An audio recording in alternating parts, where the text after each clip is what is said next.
સુરેન્દ્રનગર જિલ્લાના મૂળી તાલુકાના સરલા ગામે ખેડૂતના ઊભા કપાસના પાકમાં પાણી ફરી વળતા મોટા પ્રમાણમાં નુકસાન જોઈ શકાય છે।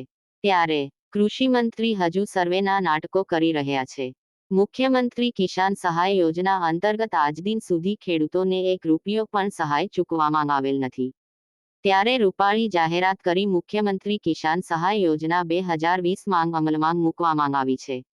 50 લાખ રૂપિયા જાહેરાત પાછળ ખર્ચો કરેલ છે, પરંતુ આ યોજના હેઠળ ખેડૂતોને 50 પૈસા સહાય આજદિન સુધી ચૂકવવામાં આવેલ નથી। પ્રધાનમંત્રી બીમા ફસલ યોજના ફક્ત ગુજરાતમાં જ બંધ છે। ખેડૂતોને નુકસાનનું કોઈ કવચ ગુજરાતના ખેડૂતોને નથી, તો ખેડૂતોને SDRF મુજબ નહીં, પરંતુ મુખ્યમંત્રી કિસાન સહાય યોજના અંતર્ગત સહાય ચૂકવવામાં આવે અને તાત્કાલિક સર્વે કરવામાં આવે તેવી ખેડૂતો માંગ ઉઠવા પામી છે। તસવીરમાં ખેડૂતનો વરસાદ પહેલાનો કપાસ અને વરસાદ બાદની પરિસ્થિતિ નજરે નિહાળી શકાય છે, અને હજુ સર્વેની વાતો ફક્ત વાતો જ ન રહે તેવી કૃષિમંત્રીને વિનંતી છે। તાત્કાલિક ડ્રોનથી સર્વે કામગીરી હાથ ધરવામાં આવે। રિપોર્ટર મહેશભાઈ થરેશા, મૂળી।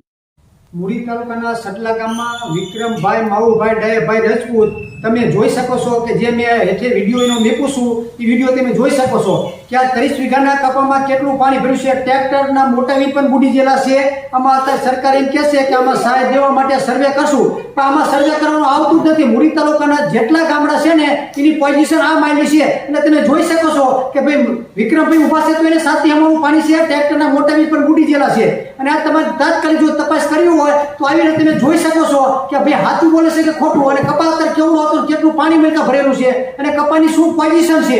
એટલે આમાં સર્વે કરવાનું કોઈ નાટક કરવામાં સુરેન્દ્રનગર જિલ્લામાં એમાં મૂળી તાલુકામાં ફરજિયાત સર્વેની વસ્તુ જ ખોટી છે। અને તમે અત્યારે બધા ખેડૂતોને પૈસા ઓનલાઈન જે ખાતા પ્રમાણે આવતો એ પ્રમાણે તમે નાખી દો। સર્વે કરવું તો તમે 2 દીમાં કરો, 2 દી પછી પાણી પણ બધે નિકાલ હોય એ પાણી વહી જવાનું હોય છે, અને આ નુકસાની તો તમે જુઓ।